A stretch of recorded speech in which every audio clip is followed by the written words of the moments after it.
Last में कहां तक पहुंच गए, लास्ट में कहां तक पहुंच चुके थे एक बार ये समझिए, फिर हमारी पढ़ते हैं। देखिए अगर मैं बात करूं जन बौद्ध धर्म के विषय का आंसर करिएगा, इस सब सवाल वर्षाकाल कहां पे बताते हैं, वर्षाकाल कहां पे बताते हैं, आंसर करिए, तब हमारी पढ़ने की चीजों को समझेंगे। ठीक है चलिए, अगर आज की क्लास में बात करें हम लास्ट टाइम कहां पे थे, तो हम लास्ट टाइम बौद्ध धर्म की बात कर रहे थे, बौद्ध धर्म में लगभग हमने सभी चीजों को कंप्लीट कर दिया था। अगर बात करें दो वर्ड आते हैं, दो तीन वर्ड आते हैं हमारे पास, सबसे पहले वर्ड आता है भिक्षु और उपासक। भिक्षु और उपासक क्या है, भिक्षु उपासक और संत, ये तीन वर्ड आते हैं बौद्ध धर्म के। अगर बात भिक्षु और उपासक तो देखिए बौद्ध धर्म में 10 सीढ़ियों का वर्णन है, 10 सीढ़ियों का वर्णन है। अगर उन 10 सीढ़ियों में से 1 से लेकर 5 तक के सीढ़ियों का कोई पालन करता है तो उसे कहा जाता है उपासक, और 10 सीढ़ियों का पालन करने वाले को कहा जाता है भिक्षु। ठीक है, बौद्ध भिक्षु। अब देखो बौद्ध भिक्षु कहते हैं तो 10 सीढ़ियों का वर्णन है, उनके 10 के 10 पालन करने वाले भिक्षु कहते हैं, 1 से 5 तक पालन करने वाले उपासक कहते हैं। अंतिम जो था ये वस्त्र वितरण का समारोह होता है, इसे अंतिम कहा जाता था। ठीक है, इसे अंतिम कहा जाता था। 1 से 10 तक के सीढ़ियों का पालन करने वाले अनुयायी को भिक्षु कहा जाता था, बौद्ध भिक्षु कहा जाता था। ठीक है, अच्छा इसके अलावा क्या देखेंगे, उपासक 1 से 5 तक के सीढ़ियों का पालन करने वाले अनुयायियों को उपासक कहा जाता था, उपासक कहा जाता था। ठीक है, कंटिन्यू। वस्त्र वितरण समारोह को कंटिन्यू कहा जाता था, वस्त्र वितरण समारोह कंटिन्यू कहा जाता था। यहाँ तक चीजें क्लियर करने तो सबसे पहले वर्ड्स नोट करिए, फिर हम आगे बढ़ेंगे। उसके बाद हमारे पास गौतम बुद्ध की मृत्यु को लेकर कुछ वर्ड आते हैं कि गौतम बुद्ध की मृत्यु जो है वो कहाँ पर हुई, इस तरीके से अगर बात करें गौतम बुद्ध की मृत्यु को लेकर, तो एक बार गौतम बुद्ध अपने अंतिम समय में एक जगह जाते हैं, वो जगह कुशीनगर है, कुशीनगर में जाते हैं, राजा चुनरी है, वहाँ पर ऐसा कहा जाता है कि सुअर का मांस भक्षण करने के कारण पेट इन्फेक्शन हो जाता है, जिससे कारण की डेथ हो जाती है कुशीनगर में। और कुशीनगर में हिरण्यवती नदी के किनारे कुशीनगर का हुआ हिरण्य की डेथ होती है, और वो दिन में वैशाख पूर्णिमा का, और ये था 483 ईस्वी की डेथ होती है। ठीक है, गौतम बुद्ध को एशिया का ज्योतिपुत्र लाइट ऑफ एशिया के नाम से जाना जाता है। तो एक बार चीज नोट करिए, फिर हम आगे बढ़ेंगे, आगे चीज करेंगे।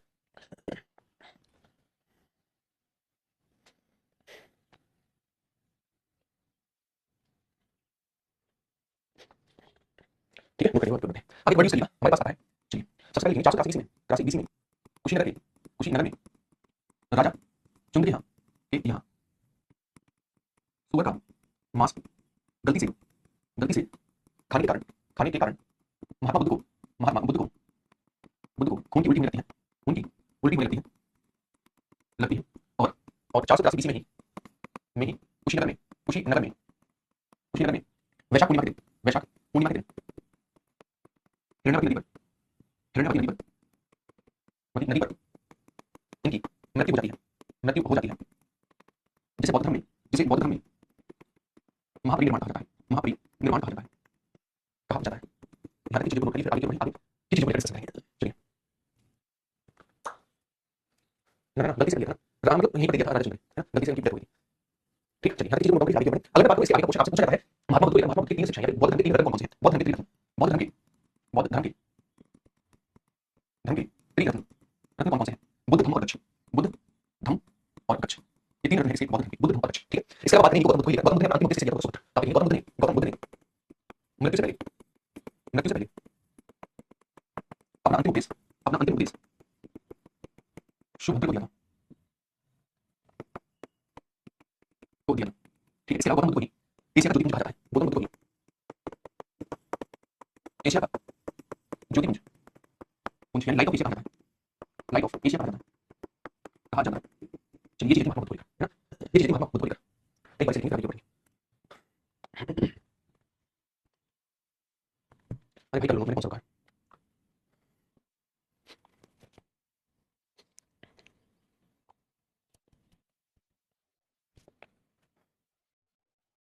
छह सौ दिमाग में चले आ गया, सुबह ले आ गया। ठीक, आगे किसी करेंगे। ठीक, चलिए आप एक नोट करा लेंगे, लास्ट पॉइंट नोट करा, यहाँ पर नोट अष्टांगिक मार्ग का वर्णन, अष्टांगिक मार्ग का वर्णन तैतृय ब्राह्मण, इसमें तैतृय उपनिषद में तीन गुणों का वर्णन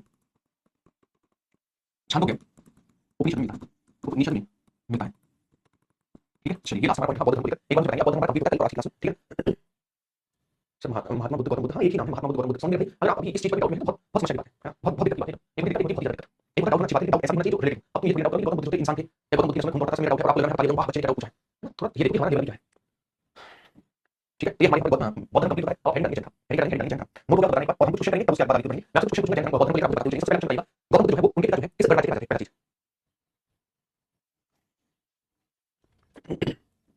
बड़ी फटाफट इस राज्य का पहला क्वेश्चन। उसके बाद बताइएगा सबसे पहले गौतम बुद्ध का उपदेश का दूसरा क्वेश्चन, तीसरा क्वेश्चन आंसर करिएगा कि सबसे ज्यादा उपदेश किससे होती है, चौथा क्वेश्चन आपको बताना है किसको कथा कहा जाता है, पांचवा क्वेश्चन किसको एनसाइक्लोपीडिया कहा जाता है बौद्ध धर्म का, उसके बाद बताना आपको विनय के तीन सारी आंसर दिए, सारी आंसर सारे बारे से। दूसरा मैंने क्वेश्चन पूछा सारनाथ का उपदेश दिया, ठीक है, कथा वस्तु कहा जाता है हमारे पास अभी को, इसके अलावा एनसाइक्लोपीडिया कहा जाता है, विनय के तीन वाली की इसने आंसर, ठीक है, सबसे ज्यादा उपदेश दिया है सारनाथ को, ये सारी आंसर मुझे मिला लीजिएगा। ठीक है, आगे बढ़ते हैं। चलिए हेड लाइक बौद्ध धर्म, सॉरी बौद्ध धर्म जैन अगर हम जैन धर्म को लेकर बात करें तो जैन एक सबसे मिलकर है जिन जिनका मतलब विजेता। रेलवे में क्वेश्चन पूछा सुबह किसी लास्ट टाइम एग्जाम हुए थे जिन शब्द का अर्थ क्या है, जिन शब्द का अर्थ क्या है, जिन शब्द का अर्थ है विजेता। इसके अलावा जैन तीर्थंकर को निर्ग्रंथ कहा जाता है। क्या कहा जाता है निर्ग्रंथ? निर्ग्रंथ मतलब बहुत सालों से काटने वाले अज्ञान धर्म वाले व्यक्ति।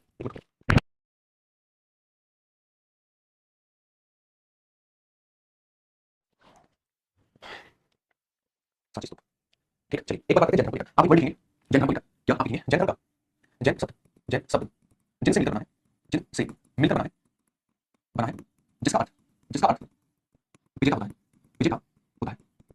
ठीक है, क्वेश्चन पूछा जा सकता है जैन शब्द जो है किस वर्ड से मिलकर बना है, जिन शब्द से मिलकर बना है जिसका अर्थ विजेता। और जैन धर्म में जैन जो गुरु थे उनको कहा जाता है तीर्थंकर। जैन गुरु को तीर्थंकर कहा जाता है, टोटल 24 तीर्थंकर हुए। तीर्थंकर का अर्थ ज्ञान वाला व्यक्ति या फिर बहुत साल से काटने वाला व्यक्ति। दोनों क्वेश्चन से पूछेगा, आप लिखेंगे जैन धर्म में गुरु को तीर्थंकर कहा जाता है, कहा जाता है।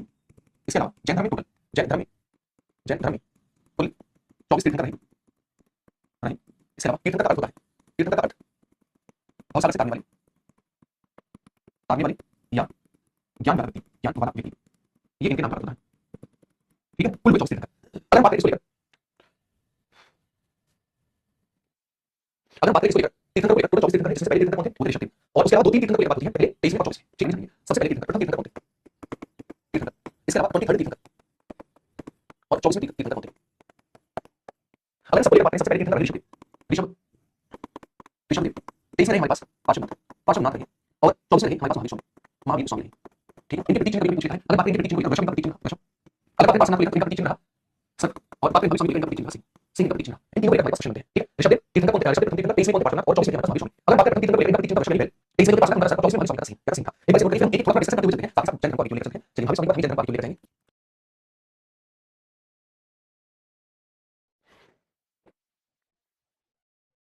जी नमस्ते, ले लिया आपने, नमस्ते।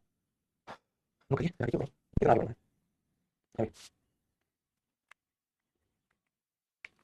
हेडिंग डालिएगा। हेडिंग डालिएगा। सबसे पहले हमारे पास आती है वो आती है प्रथम तीर्थंकर। प्रथम तीर्थंकर कौन थे? ऋषभ थे। कौन थे? ऋषभ देव। देखिए, सबसे पहले बात करेंगे जन्म को लेकर। जन्म कहाँ हुआ था? माता कौन थी? पिता कौन थे? ठीक है, पत्नी कौन थी? पुत्र और पुत्रियां, पुत्र और पुत्रियां। ये क्वेश्चन यहाँ से हमारे बनते हैं, समझिएगा। सबसे पहले तीर्थंकर, इसलिए थोड़ा बहुत जानना पड़ेगा। अगर हम बात करें इनका जन्म जो हुआ था अयोध्या में इनका जन्म हुआ था। ठीक है, इसके अलावा आप माता कौन थी? माता की मालू देवी। मालू देवी जो है इनकी माता थी, और नाभी देवी इनके पिता थे। नाभी देवी कौन थे? इनके पिता थे। ठीक है, पत्नी थी यशोदा या फिर सुनंदा। यशोदा या फिर सुनंदा इनकी पत्नी थी। इनके पुत्र थे 100 पुत्र थे, और दो पुत्रियां थी। तो आप में से दो का नाम अच्छा याद रखना है आपको, वो थे भरत और एक थे बाहुबली। बाहुबली इनके ही पुत्र थे, भरत और बाहुबली। ठीक है, तो ये प्रतीक चिन्ह को लेकर बात हुई। आप इनका प्रतीक चिन्ह वृषभ था। इनका प्रतीक चिन्ह वृषभ था। इनका प्रतीक चिन्ह वृषभ था। वृषभ था। देखिए, अलग इनको लेकर बात करें, वृषभ को लेकर बात करें। हाँ, जी बिल्कुल। ऋषभ को लेकर बात करें, जब अयोध्या में यूपी में हुआ इसलिए जरूरी है। माता बाहुबली, पिता नाभी देवी, पत्नी यशोदा, सुनंदा, 100 पुत्र, 2 पुत्रियां। ठीक है, 102 अभी 2 जरूरी है, 100 टारगेट करेंगे। 100 पुत्र, 2 पुत्रियां थी, इससे वो थे ऋषभ देव। ऋषभ देव पॉइंट बना लिखेंगे। देखिए, हमारे पास 3 पॉइंट बनते हैं, नोट बना लीजिएगा। और सारी सारी क्वेश्चन की ये जो मैं आपको बता रहा हूं ना, सारी सारी क्वेश्चन कोई ना कोई पूछा है। अगर बात करें, हमारे पास आता है ऋग्वेद में ऋग्वेद में 2 जैन तीर्थंकरों का वर्णन देखने को मिलता है। एक का नाम है ऋषभ देव और एक का ऋषि। जबकि हम ऋग्वेद और यजुर्वेद दोनों में देखें तो एक का ही नाम देखने को मिलता है, जिनका नाम है ऋषभ देव। ठीक है, भगवत पुराण और हमारे पास विष्णु पुराण में ऋषभ देव को भगवान विष्णु का अवतार बताया गया है। ये सारी सारी पॉइंट आप नोट करिएगा। आप लिखेंगे ऋग्वेद में 2 जैन तीर्थंकरों का वर्णन है। 2 जैन तीर्थंकरों का वर्णन है। कौन कौन से 2 जैन तीर्थंकर हैं? एक का नाम है अरिष्टनेमि व ऋषि ऋषभ देव। ठीक है, इसके अलावा लिखेंगे आप ऋग्वेद और यजुर्वेद में एक तीर्थंकर का वर्णन है जिनका नाम है ऋषभ देव। कॉमन का मतलब एक ही कॉमन है, उनका नाम है ऋषभ देव। ठीक है, चलिए आगे बढ़ते हैं। उसके बाद है नेक्स्ट हमारे पास भगवत पुराण और विष्णु पुराण में ऋषभ देव को भगवान विष्णु का अवतार बताया गया है। तो ये कुछ पॉइंट थे हमारे जैन धर्म को लेकर। हाँ, धर्म। ठीक है, तो ये जो मैं कह रहा हूं ऋग्वेद और यजुर्वेद में एक का वर्णन है। ये इसका मतलब ये अगर कॉमन देखो, कॉमन का मतलब ऋग्वेद और यजुर्वेद में कॉमन केवल एक का वर्णन है, वो है ऋषभ देव। जबकि ऋग्वेद में 2 का वर्णन है, अरिष्टनेमि और ऋषभ देव। ठीक है, तो एक बार से नोट करके आगे बढ़ेंगे।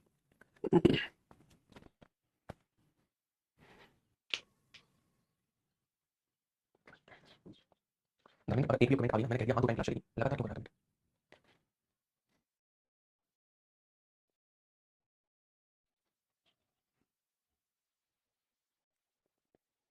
चलिए आगे बढ़ते हैं। अगर डालिएगा नेक्स्ट जो तीर्थंकर उनका नाम है पार्श्वनाथ। पार्श्वनाथ देखिए, पार्श्वनाथ की बात करें, सबसे पहले पार्श्वनाथ जो है ये जैन का 23वें तीर्थंकर है। इनका प्रतीक चिन्ह सर्प रहा। ये काशी के राजा अश्वसेन के पुत्र थे, इनकी माता का नाम था वामदेवी। ठीक है, इन्होंने 30 वर्ष की आयु में त्याग कर दिया और उसके 40 वर्ष के बाद ज्ञान की प्राप्ति होगी संस्कृत और झारखंड में। इन्होंने 4 अनुव्रत लिए, 4 सत्य लिए, सत्य अहिंसा अस्त्र वैराग्य। सत्य मतलब सत्य बोलना, अहिंसा मतलब हिंसा करना, अस्त्र मतलब चोरी करना, एपीडी मतलब नहीं करना। इसलिए पांचवा जो कह सकते हैं, पांचवा जो अनुव्रत है वो जोड़ा गया था, इसके द्वारा महावीर स्वामी द्वारा वो हमारे पास धर्मचर्य। ठीक है, धर्मचर्य। अगर हम बात करें इन्हीं के लघु लाइफ के बाद महावीर स्वामी का जन्म होता है, और महावीर स्वामी 24वें तीर्थंकर बनते हैं। महावीर स्वामी के पिता का नाम था सिद्धार्थ। सिद्धार्थ जो है वो पार्श्वनाथ की शिक्षा में विश्वास करते थे। अगर बात करें इसको पार्श्वनाथ की लाइन बड़ी फेमस है, धर्म ऐसा ना हो जिसमें कोई दया ना हो। ठीक है, धर्म ऐसा ना हो जिसमें कोई दया ना हो, एक साथ नहीं है पार्श्वनाथ। हाँ मेरे भाई संजय पूछ, तो एक बार लिखेंगे ये जैन धर्म की 23rd तीर्थंकर थे। और वो थे पार्श्वनाथ। ठीक है, आप लिखेंगे इनका जन्म काशी के राजा अश्वसेन के यहाँ हुआ था। अश्वसेन के यहाँ हुआ था। ठीक है, इसके अलावा क्या रखेंगे, इनकी माता का नाम नाम वामा देवी था। 30 वर्ष की आयु में इन्होंने गृह त्याग किया। 30 वर्ष की आयु में इन्होंने गृह त्याग किया और 83 दिनों के बाद शमशेर पर्वत झारखंड में इन्हें ज्ञान की प्राप्ति हुई। वो कौन सी थी?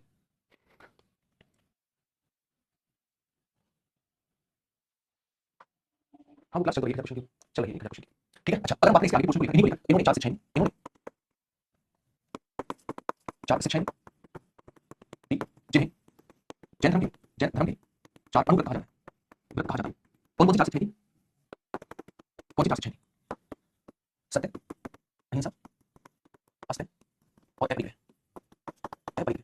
ठीक है, सत्य का मतलब सत्य बोलना, सदैव सत्य बोलना, अहिंसा मतलब कभी हिंसा न करना, आस्था यानी चोरी न करना, मतलब धन इकट्ठा न करना। ये इनके 4 शिक्षाएं के 4 अनुव्रत कहा जाता है। ठीक है, हाँ, 5 अनुव्रत कहा जाता है। ठीक है, इसके अलावा बात करें इन्हीं को लेकर, आप लिखेंगे पॉइंट बनाकर, क्या लिखेंगे? आप लिखेंगे जैन धर्म के 24वें तीर्थंकर महावीर स्वामी के पिता सिद्धार्थ पार्श्वनाथ की शिक्षाओं में विश्वास रखते थे। ठीक है, विश्वास करते थे। आप एक पॉइंट और बना लिखेंगे इसमें, यहाँ पर बना लिखेंगे मेरे साथ। पार्श्वनाथ के शिष्यों को निर्ग्रंथ बोला जाता था, यानी बंधनों से मुक्त इसका अर्थ होता है। ठीक है, पार्श्वनाथ का एक धर्म ऐसा ना हो जिसमें कोई दया ना हो, इसका ये है पार्श्वनाथ। एक धर्म चल रही है। चलिए आप लिखेंगे पार्श्वनाथ का एक कथन है, वो लिखेंगे। पार्श्वनाथ का कथन है कि धर्म ऐसा ना हो जिसमें कोई दया न हो। इसका पार्श्वनाथ है। जो पार्श्वनाथ ने 4 शिक्षाएं दी, 4 अनुव्रत बोला गया, बाद में चलकर जैन धर्म के 24वें तीर्थंकर महावीर स्वामी, उन्होंने इसमें बहुत सारे कुछ आप एक पॉइंट बनाकर शीट लिखेंगे। क्या पार्श्वनाथ की 4 शिक्षाओं में पांचवी शिक्षा जिसका नाम ब्रह्मचर्य था, उसे महावीर स्वामी के द्वारा जोड़ा गया। ठीक है, यहाँ तक चीजें क्लियर है, इसे एक बार नोट करिएगा, मैं आपको रिपीट करता हूं, ध्यान से चीज सुनिए।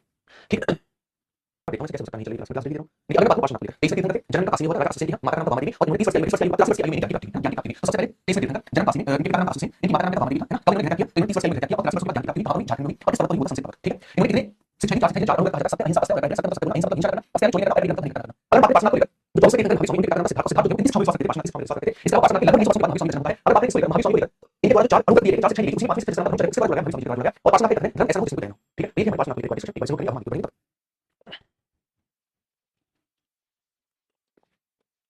हाँ, क्लासिक क्लास बस बोलिए, बस बोलिए, क्लासिक नहीं हो। हाँ, वो कैसे हो सकता है? क्लास नहीं चल रही है, क्लास नहीं हो, क्लास नहीं हो, मैंने बोलने क्लास नहीं है। मैं चेक करूंगा इस बात है। हाँ, मैं चेक करूंगा।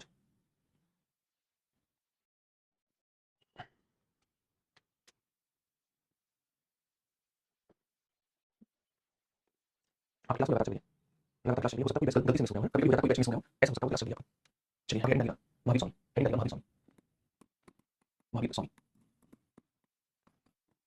अगर महावीर स्वामी को लेकर डिस्कशन करें, देखिए महावीर स्वामी जो उनका जन्म 540 बीसी में हुआ, 480 बीसी में इनकी डेथ हुई, है ना। 77 वर्ष इनका जीवन काल रहा। अगर इनकी बात करें, पिता का नाम सिद्धार्थ जो कि 25 के राजा थे और जाटक क्षत्रिय वंश से संबंधित थे। इनकी माता जो थी वो वैशाली की लिच्छवी वंश से थी, इनकी माता, और उनका नाम त्रिशला। इनकी जो पत्नी थी यशोदा नाम था, और पुत्री का नाम था वीररत्न, इनके नाम था नंदीवर्धन, और इनका जन्म जो है वो ग्राम में हुआ था, वैशाली में है। तो सबसे पहले 4-5 पॉइंट लिखेगा, उसके बाद इनको आगे को पढ़ेंगे। ठीक है, नहीं हो सकता किसी भी हालत में, नहीं होगा, बिल्कुल नहीं होगा। चलिए, महावीर स्वामी को लेकर बात करें, जन्म, इसके अलावा माता, पिता, पत्नी, पुत्री, भाई सबसे पहले ये चीज बनती है, और इनका प्रतीक चिन्ह सबसे पहली चीज। अगर बात करें इसको लेकर, महावीर स्वामी को लेकर जन्म हुआ था इनका 540 बीसी में हुआ था, और जगह थी कुंडल ग्राम, जो कि वैशाली में है। कहाँ पर? वैशाली में।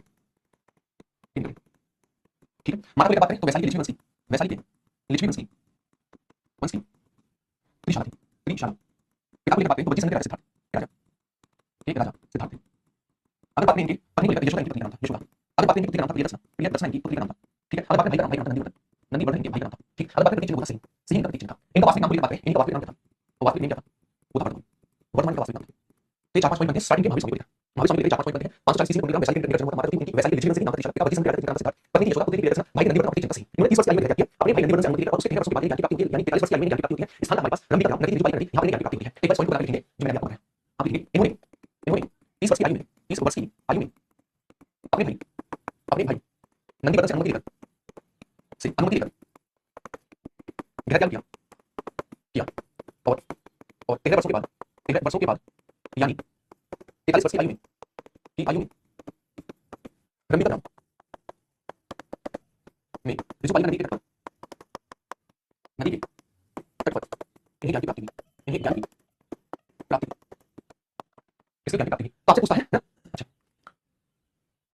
आपसे पूछता है कि आप ये बताइए कि इन्होंने ग्रह तब किया 30 वर्ष की आयु में, आपसे कितने वर्षों के बाद ज्ञान की प्राप्ति 13 वर्षों के बाद, नहीं 13 वर्ष की आयु में ज्ञान की प्राप्ति 43 वर्ष की आयु में कौन सा स्थान रम्य ग्राम था, ठीक है, कौन सी नदी ऋजुपालिका नदी हमारी ज्ञान की प्राप्ति हुई, ठीक है, ज्ञान की प्राप्ति पर कुछ नाम पड़े, केवली महावीर निरंतर जितेंद्रिय आर्यत इनके सारे नाम पड़े। आप ये ज्ञान की प्राप्ति के बाद, ज्ञान की प्राप्ति के बाद वर्तमान के नाम महावीर स्वामी के नाम क्या पड़े, जैसे केवली केवली महावीर महावीर अनय, ठीक, इसके अलावा निकुष्ट नागपुत्र निकुष्ट नागपुत्र, ठीक, इसके अलावा जितेंद्रिय जितेंद्रिय और निरंतर नाम पड़े, ठीक है। जब ज्ञान की प्राप्ति हुई कुछ नाम पड़े जैसे केवली महावीर अनय निकुष्ट नागपुत्र जितेंद्रिय और आपसे सारे नाम से महावीर स्वामी की ज्ञान की प्राप्ति हुई है ना। आपसे एक क्वेश्चन बड़ा बनता है कि बौद्ध धर्म में महावीर स्वामी की ज्ञान की प्राप्ति कब बोला गया है, तो निकुष्ट नागपुत्र ये बौद्ध धर्म में बोला गया है, बौद्ध धर्म में बोला गया है, ठीक है। तो इस सारे पॉइंट को करिए, फिर हम आगे चीजों को समझेंगे। बेसिक इंट्रोडक्शन महावीर स्वामी, ठीक है, बेसिक इंट्रोडक्शन महावीर स्वामी।